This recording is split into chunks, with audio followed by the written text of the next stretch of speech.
Deixa eu te apresentar alguns números que vão te surpreender. O povo judeu representa 0,2% da população mundial, uma fração tão pequena que, em termos estatísticos, mal aparece no gráfico. Mas quando você olha para o topo, para a lista dos bilionários do mundo, 11% deles são judeus. Nos Estados Unidos, esse número sobe para 50%. 20% de todos os prêmios Nobel da história foram concedidos a judeus. Esses dados não são opinião, são registros. E eles fazem uma pergunta surgir de forma inevitável. Como um povo tão pequeno em número concentra uma proporção tão desproporcional de riqueza, influência e inovação? Tem quem responda com teoria da conspiração.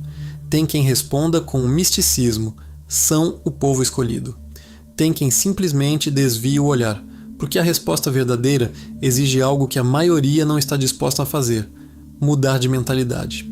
A prosperidade judaica não nasceu de privilégio. Nasceu em meio à perseguição, ao exílio e à exclusão. Por séculos esse povo foi proibido de possuir terras, de exercer profissões, de pertencer.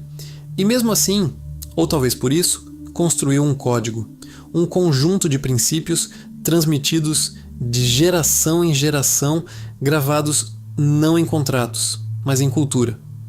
Esse código não tem senha, não tem barreira de entrada.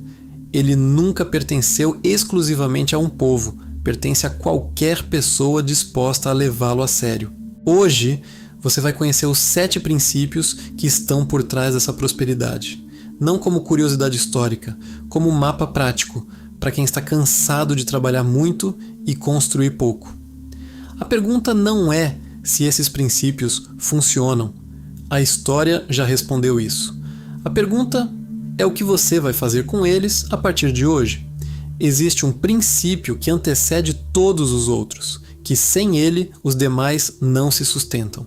O primeiro princípio judaico não fala de dinheiro, de investimento ou de negócio. Ele fala de algo que o sistema moderno transformou em mercadoria e que os judeus sempre trataram como sagrado. Estamos falando de educação. No judaísmo, o estudo não é um caminho para um emprego, não é um certificado para pendurar na parede, é uma obrigação moral, uma prática diária que começa antes mesmo de a criança entender o que está lendo. Provérbios. Capítulo 4, versículo 7 diz: A sabedoria é a coisa principal. Adquire, pois, a sabedoria, e com tudo o que possuis adquire o entendimento. A sabedoria antes de tudo, não o dinheiro, não o status, a sabedoria. Mas aqui está o detalhe que muda tudo. No contexto judaico, educar-se sobre dinheiro sempre foi parte dessa sabedoria. Entender como o dinheiro funciona, como ele se multiplica, como ele escapa, isso nunca foi considerado assunto raso ou materialista. Era conhecimento essencial, transmitido dentro de casa, de pai para filho, muito antes de qualquer escola ensinar. Enquanto a maioria das famílias passa de geração em geração os mesmos hábitos financeiros: gastar tudo, endividar, sobreviver. As famílias que aplicam esse princípio passam outra coisa: a capacidade de enxergar o dinheiro com clareza, sem ilusão e sem medo. Porque você não pode administrar bem o que você não entende. Não pode investir com inteligência o que você nunca aprendeu a enxergar. E não pode construir riqueza com uma mentalidade que nunca foi educada para isso. O conhecimento financeiro não se herda, mas a cultura de buscá-lo, sim. E é exatamente essa cultura que sustenta o próximo princípio. Se o primeiro princípio é sobre o que você aprende, o segundo é sobre o que você faz com o que ganha. E aqui, o povo judeu carrega uma relação com o dinheiro que a maioria das pessoas jamais vai entender, porque ela não nasceu da ambição, nasceu da necessidade de sobreviver. Por séculos, os judeus foram expulsos de nações, proibidos de possuir terras e impedidos de exercer dezenas de profissões. O que restou foram atividades que não exigiam raízes fixas: comércio, finanças, joias, profissões onde você podia colocar tudo em uma mala e recomeçar em outro país se precisasse. Nesse contexto, desperdiçar dinheiro não era apenas irresponsabilidade, era suicídio. Essa consciência passou de geração em geração e virou cultura. E ela tem dois lados que andam juntos, e que a maioria das pessoas separa quando não deveria. O primeiro lado é saber para onde o dinheiro vai, não de forma vaga, não na intuição, com clareza. A mentalidade judaica sempre enxergou o controle financeiro não como burocracia, mas como inteligência. Saber exatamente o que entra, o que sai e o que sobra é o ponto de partida de qualquer construção real. Quem não conhece seus próprios números está navegando sem mapa, e qualquer vento vira tempestade. O segundo lado é fugir da armadilha da dívida de consumo, como Provérbios capítulo 22, versículo 7 registra. O rico domina sobre os pobres, e o que toma emprestado é servo do que empresta. Quem vive endividado não toma decisões livres. Aceita o emprego que não quer porque o boleto vence sexta. Abre mão do sonho porque o mínimo ainda não está garantido. Administrar bem não é sobre ganhar mais. É sobre fazer o que você já tem, trabalhar com inteligência. Guardar antes de gastar, investir antes de consumir, construir antes de ostentar. Essa disciplina silenciosa é o que permite que o próximo princípio faça sentido. Porque só quem está livre do dinheiro consegue enxergar o dinheiro pelo que ele realmente é. Aqui mora um dos paradoxos mais fascinantes da cultura judaica. O povo historicamente mais associado à prosperidade financeira é o mesmo que, há milênios, alerta com mais força contra um perigo silencioso: deixar o dinheiro ocupar um lugar que ele não deveria ocupar. O terceiro princípio é esse, e ele é mais urgente do que parece. Eclesiastes, capítulo 5, versículo 10 diz: Quem ama o dinheiro nunca se farta de dinheiro. Uma frase curta, mas observe o que ela está dizendo.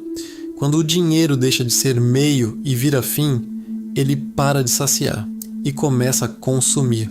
A pessoa que faz do dinheiro o objetivo central da vida nunca chega, porque não existe ponto de chegada quando a bússola aponta para o próprio instrumento de navegação.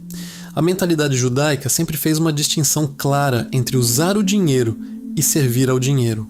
O dinheiro dentro desse código é uma ferramenta poderosa, capaz de comprar liberdade, de proteger a família, de financiar o conhecimento, de sustentar a comunidade. Mas uma ferramenta que, mal compreendida, se volta contra quem a empunha. E o sinal de que isso está acontecendo é sutil. Não é necessariamente a ganância escancarada. Às vezes é a ansiedade constante de quem nunca sente que tem o suficiente. É a identidade que se constrói em torno do patrimônio. É a incapacidade de tomar qualquer decisão sem calcular o retorno financeiro, inclusive decisões que não deveriam ter preço. Quando o dinheiro vira ídolo, ele para de trabalhar para você. Você passa a trabalhar para ele. O homem que entende o dinheiro como ferramenta dorme diferente. Ele usa o dinheiro com intenção, sem culpa e sem obsessão. Ele sabe exatamente para o que está acumulando, e isso muda a relação com cada real que passa pelas suas mãos. Dominar essa distinção é o que abre caminho para o próximo princípio. Porque quem enxerga o dinheiro como ferramenta, naturalmente passa a proteger algo que vale muito mais do que ele. Se o dinheiro é a ferramenta, a reputação é o terreno onde ela opera. E sem um terreno sólido, nenhuma ferramenta constrói coisa alguma. O quarto princípio é sobre algo que não aparece em nenhum extrato bancário, mas que na prática determina o tamanho de tudo que você pode construir. No mundo dos negócios judaico, existe um conceito chamado Shem Tov. Em hebraico significa literalmente bom nome. E ele é tratado não como consequência do sucesso, mas como pré-requisito. Provérbios capítulo 22, versículo 1 é direto: de melhor apreço é o bom nome do que as muitas riquezas. Não é uma metáfora poética, é uma instrução prática sobre onde investir primeiro. Pense no que isso significa no mundo real. Confiança é o único ativo que acelera todas as outras transações. Quando duas pessoas confiam uma na outra, um negócio que levaria semanas de burocracia, contratos e garantias acontece em uma conversa. Quando a confiança não existe, até o negócio mais simples exige cartório, testemunha e cláusula de proteção. A desconfiança tem um custo, e ele é pago em tempo, em energia e em oportunidades que nunca chegam porque a porta estava fechada antes mesmo de você bater. O atalho financeiro, que exige abrir mão da honestidade, nunca é um atalho, é uma antecipação de colapso. O lucro rápido obtido à custa da reputação é um empréstimo com juros altíssimos, e o dia do vencimento sempre chega. A mentalidade judaica entendeu isso de forma visceral. Em comunidades onde todos se conhecem e a palavra tem peso, manchar o próprio nome é fechar portas que levam anos para se reabrir, se é que se reabrem. Ser um homem de palavra não é virtude opcional. É estratégia de longo prazo. É o investimento com o maior retorno composto que existe. Porque cada entrega cumprida, cada promessa honrada e cada negócio conduzido com ética deposita um tijolo invisível numa construção que nenhuma crise derruba facilmente. E é exatamente essa solidez que se torna indispensável quando o próximo princípio entra em cena. Porque de nada adianta ter reputação e estar sozinho quando a tempestade chega. Nenhum princípio desta lista foi testado com mais brutalidade do que esse.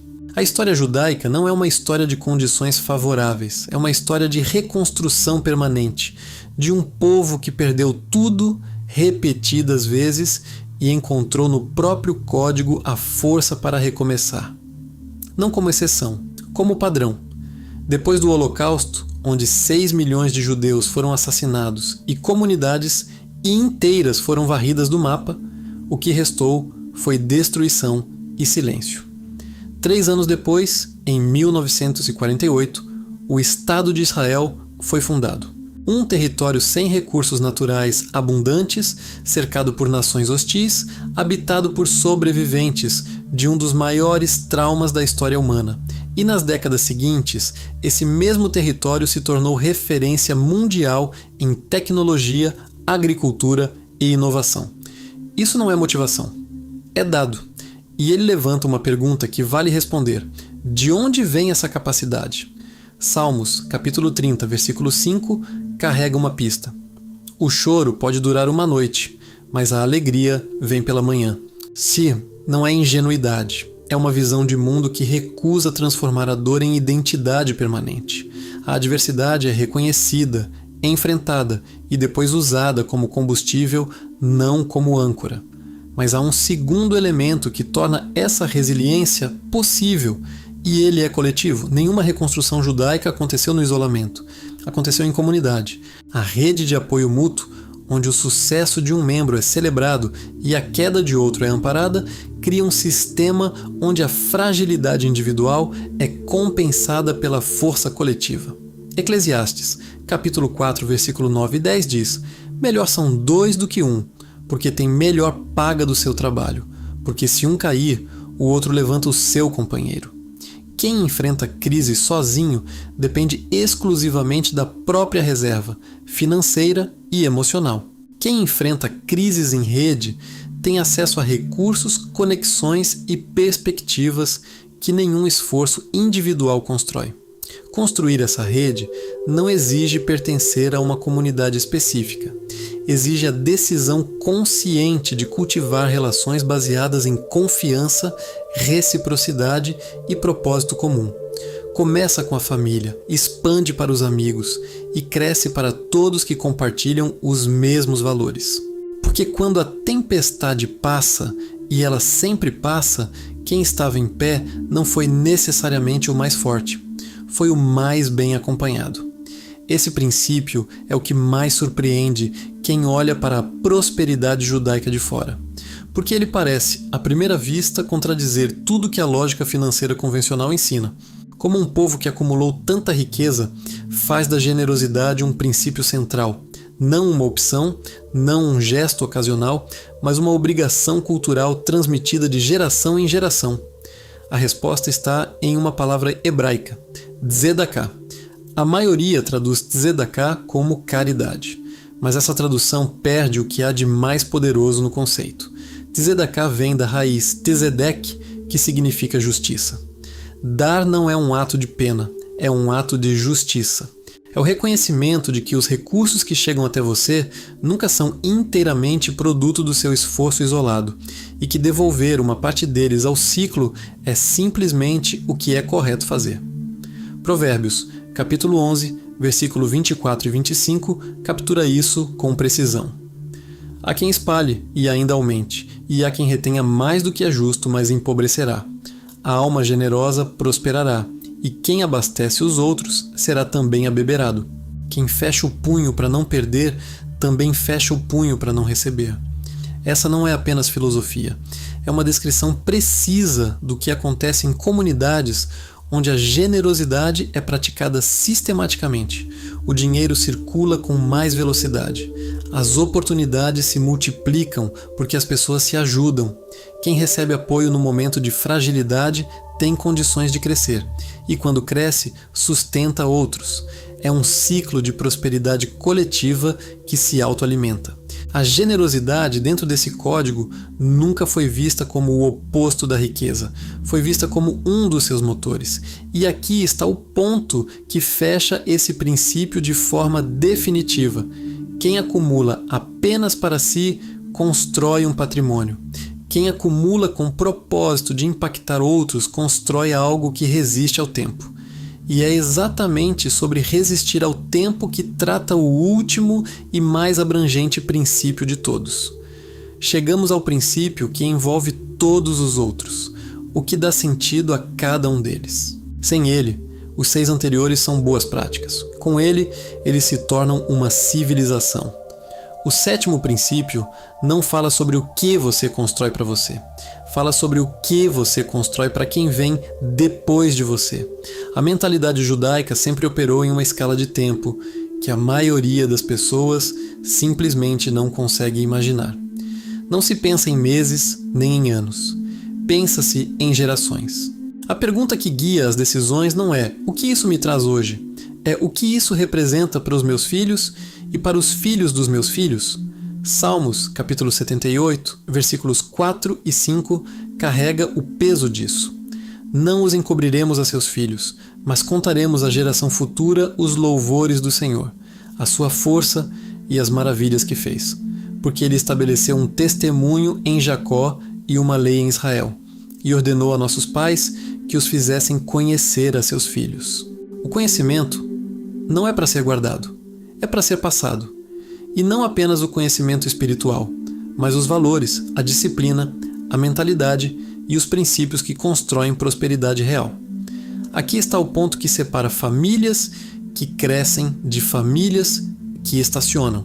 Riqueza sem transmissão de mentalidade dura uma geração. É o clássico fenômeno que estudiosos documentam em fortunas ao redor do mundo, da primeira para a segunda geração, o patrimônio se mantém com esforço. Da segunda para a terceira, frequentemente desaparece. Não porque o dinheiro some, mas porque a cultura que o gerou não foi transmitida. O legado judaico não é financeiro em sua essência, é mental. É uma visão de mundo que enxerga cada decisão presente como um tijolo numa construção que ultrapassa a própria vida. É a consciência de que você não começou do zero e que seus filhos não deveriam precisar começar do zero também. Isso transforma a forma como você poupa, a forma como você educa seus filhos, a forma como você toma decisões que têm custo hoje, mas retorno em décadas. Quem pensa apenas no presente apaga incêndios a vida inteira. Quem pensa em gerações constrói um edifício que cada novo herdeiro recebe mais alto do que o anterior encontrou. Esse é o código completo. 7 princípios, uma direção, educação como o primeiro ativo, administração financeira como soberania, dinheiro como ferramenta, nunca como destino, reputação construída tijolo por tijolo, negócio por negócio, resiliência que não pede condições favoráveis para funcionar, generosidade que circula e multiplica, e uma visão de longo prazo que transforma decisões cotidianas em legado. Nenhum desses princípios exige que você nasça no lugar certo. Nenhum deles pertence a um povo específico, a uma religião ou a uma cultura fechada. Eles sobreviveram a guerras, exílios e perseguições não porque eram segredos guardados a 7 chaves, mas porque funcionam, independentemente de quem os aplica. E aqui está a verdade mais desconfortável desse vídeo inteiro. Você provavelmente já conhecia a essência de alguns desses princípios, talvez de todos eles. O problema nunca foi o conhecimento, foi a aplicação. Foi a distância entre entender que educação financeira importa e realmente buscá-la. Entre saber que reputação vale mais que lucro rápido e resistir ao atalho quando ele aparece. Entre compreender o valor do longo prazo e tomar uma decisão hoje que o seu eu de 10 anos vai agradecer. Esse é o verdadeiro código judaico. Não é um segredo místico, é disciplina aplicada com consistência geração após geração, enquanto a maioria buscava atalhos que não existem. A questão agora é simples. O que você vai fazer com isso a partir de hoje? Se esse vídeo abriu algo em você, deixa o like agora. É o gesto de quem decidiu que vai levar esse código a sério. Se inscreve no canal. Aqui a conversa nunca é sobre motivação vazia. É sobre princípios que resistem ao tempo e à crise. E nos comentários escreve: código ativado. Quero saber quem chegou até o final e quem está pronto para carregar esse código na própria vida. Agora, conhecer os princípios é o primeiro passo. O segundo é dominar as leis práticas que fazem o dinheiro se mover a seu favor. Por isso, o próximo vídeo é obrigatório para quem chegou até aqui. Se chama As 5 Leis do Dinheiro que você precisa saber para prosperar. Clica agora. Porque princípio sem lei prática é filosofia. E filosofia não paga boleto. Te vejo lá.